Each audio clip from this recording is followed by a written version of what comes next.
It's related to the concept of magic, and I mean magic here not in our sense of sleight of hand magic, but religious magic.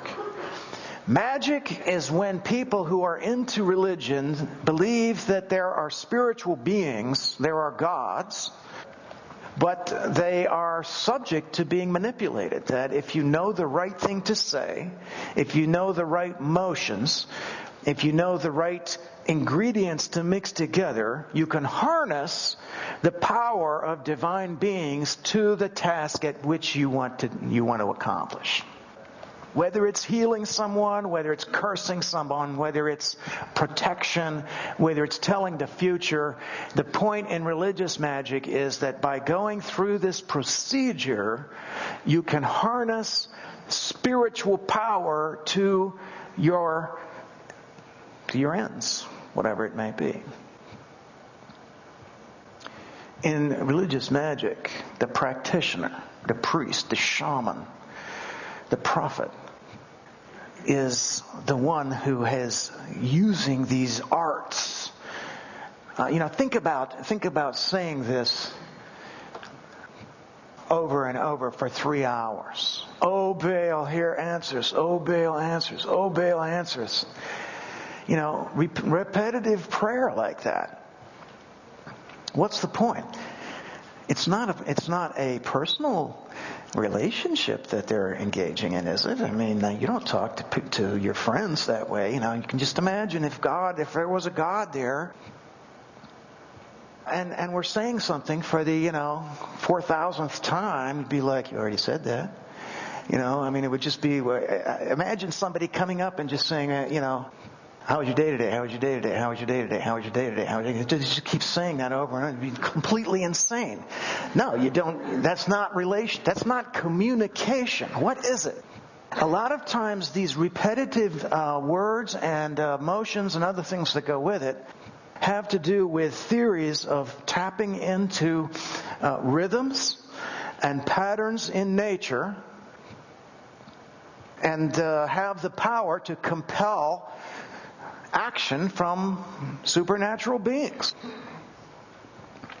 It's not just found in Baalism at all. In fact, this is very widespread in religion all around the world, then and still today. Still today, oh yes.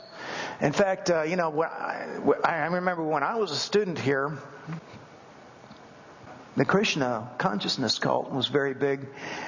And right on 15th and High, there would be like 1 or 2 lines of them there, sometimes 8, 10, 12 of these guys, wearing their robes and playing bells. They would sing this or chant this, you've heard Hare Krishna, Hare Hare, Rama Rama, and so forth.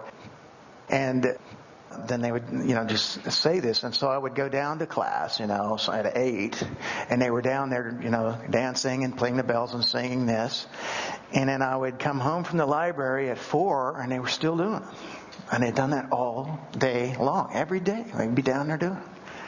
You'd think to yourself, good Lord, what is this? It's religion. There's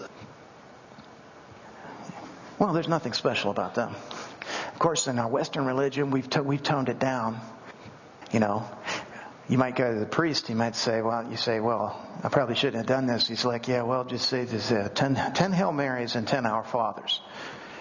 And so you say, Our Father who art in heaven, and you go through that, and then you say it again, and you say it again, and you say, well, why say it 10 times? Again, God's there like, you already said that, dude.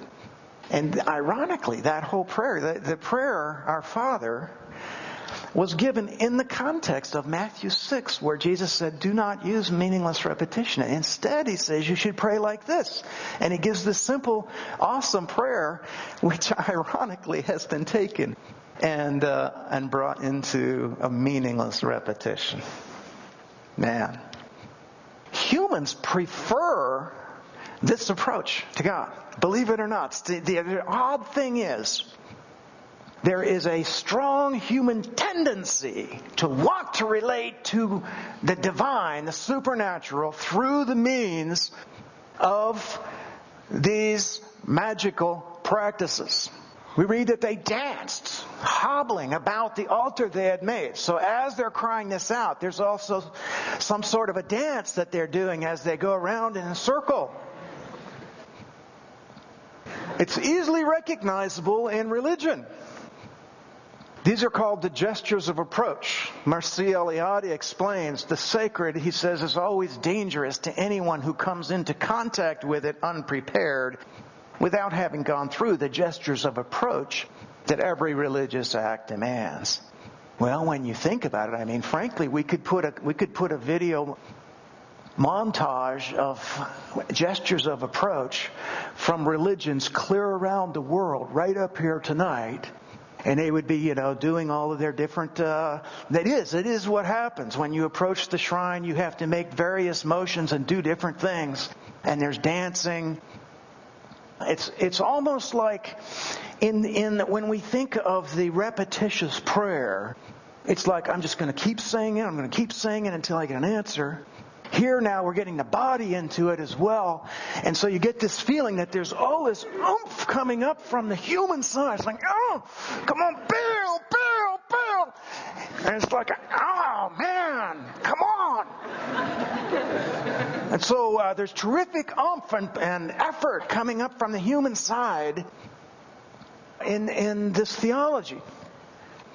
Well, around noontime, Elijah began to mock them. Guys, you're going to have to shout louder, he says. For surely he's a god. I mean, perhaps he's daydreaming, or maybe he's relieving himself. Might have gone off to the side, take a dump, Maybe he's away on a trip, or he's asleep and needs to be awakened.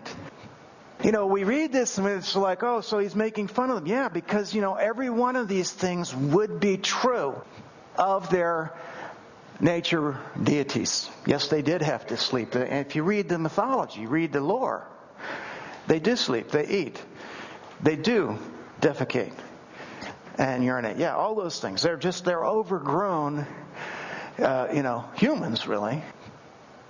They're not infinite. They're not omnipotent. And in a word, what Elijah's doing is he's critiquing belief in a nature deity. He's basically saying that such a man-made God needs a lot of encouragement to overcome the deficiencies. He can't hear you. He's too far away, so he'll have to shout louder so he can hear. Not an infinite personal God at all.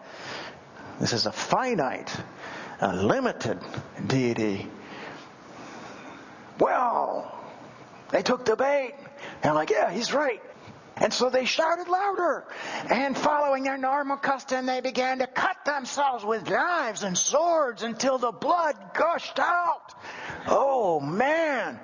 Whoa. So they're this is really getting extreme. Shouting, dancing, and now cutting and bleeding all over the place. What is this part with the blood? It kind of fits the pattern, though. It's just a further extension when you think about it. This is what in the New Testament is referred to as self-abasement and harsh treatment of the body. There's a very interesting passage about this in the book of Colossians chapter 2. This one Christian group was being urged by some false teachers to get into this harsh treatment of the body. It's a common thought to religious man. That, we're not being answered here, so what we need to do, is we've got to convince Baal that we mean business, that it's our sincerity that is being demonstrated here. Look at that! You think that doesn't hurt? And so there's kind of you can see kind of the, all of the work coming up from the human side to try to compel Baal to listen.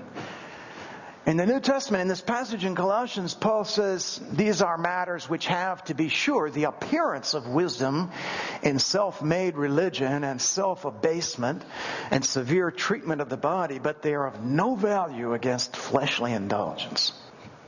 As a matter of fact, none of this inheres into spirituality whatsoever.